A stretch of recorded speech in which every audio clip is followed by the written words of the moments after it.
Ce déni vient du fait que la plupart des gens, que ce soit le grand public, que ce soit nos frères et nos sœurs chinoises, que ce soit le personnel politique que je connais bien, eh bien, ils ne croient pas que ça peut arriver, parce qu'ils ont cette espèce de mythe, de croyance religieuse, dans le progrès, dans le marché, dans la science, dans la technologie et dans la créativité humaine.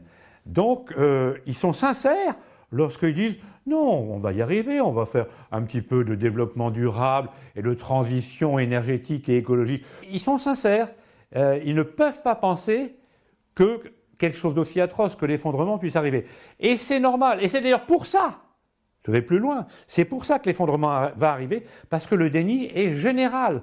Il n'y a que 1% des gens comme moi, comme vous, comme peut-être quelques-uns ici, qui y croient.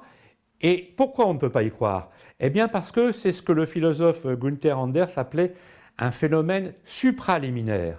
C'est-à-dire l'appareil cognitif humain, depuis l'aube de l'humanité, par l'évolution au sens darwinien, n'a pas été habitué à affronter des catastrophes de cette grandeur-là.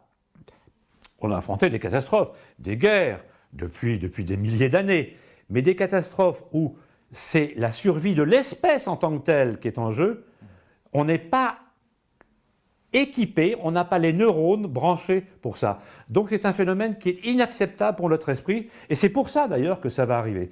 Parce que jamais on n'arrivera collectivement, politiquement, globalement, à l'échelon de tous les États-nations, à prendre des mesures suffisantes à la hauteur de cette catastrophe. Jamais, on n'y arrivera pas. On est incapable de le faire parce que ça supposerait, par exemple, de diviser par 10 le PIB de la France en 2 ans.